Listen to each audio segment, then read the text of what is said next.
Сәлеметсің бе? Қалың қалай? Менің саған бір сұрағым бар. Менің ертегілерім саған ұнап жатыр ма? Ұнаса, міндетті түрде каналға тіркеліп, лайк басуды ұмытпа. Жарай ма? Келістік. Бүгін мен саған сиыр мен ит жайлы ертегі айтып бермекшімін. Қане мен бастаймын, ал сен тыңда. Баяғыда сиыр мен ит дос болыпты. Олар жайлауда өмір сүрген екен. Екеуі үнемі бірге жүріп, бір-біріне көмектеседі екен. Бір күні сиыр итке былай дейді: «Мө, сенің өмірің оңай. Мен болсам, күнде жұмыс істеймін, адамдарға сүт беремін, шөп жеймін, пайда келемін. Ал сен болсаң, үнемі үйде жатып қана қоясың. Анда-санда бір үріп қоясың. Ал ит болса, бұл сөзге ренжіп, ваф, ваф. Иә, сенің жұмысың маңызды. Алайда мен де өз жұмысымды жақсы атқарамын.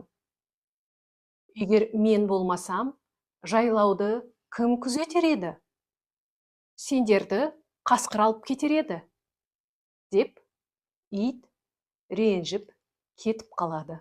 Ал сиыр болса, ойланып қалады. Бірақ әлі де иттің жұмысы маңызды дегенге сенбейді.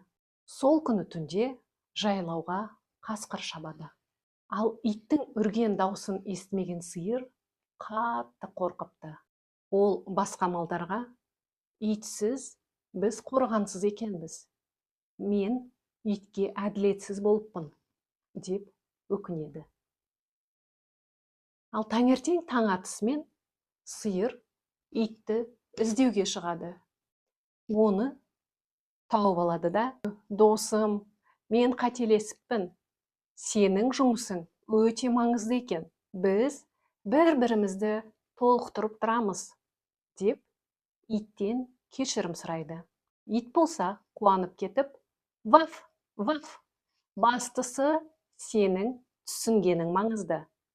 Енді мен саған ренжімеймін», деп екеуі қайтадан дос болыпты. Қалай ойлайсың, сиыр дұрыс істеді ме? Ал сен біреудің еңбегін бағалайсың ба? Әрине, айналамыздағы адамдардың еңбегін біз бағалап, құрметтеуіміз қажет. Демек, бұл ертегіден түйетін ойымыз: әркімнің еңбегі маңызды. Оны біз бағалап, құрметпен қарауымыз қажет екен. Жақсы, балақай. Бүгінгі ертегім аяқталды. Лайк басып, тіркелуді ұмытпа. Қош сау бол.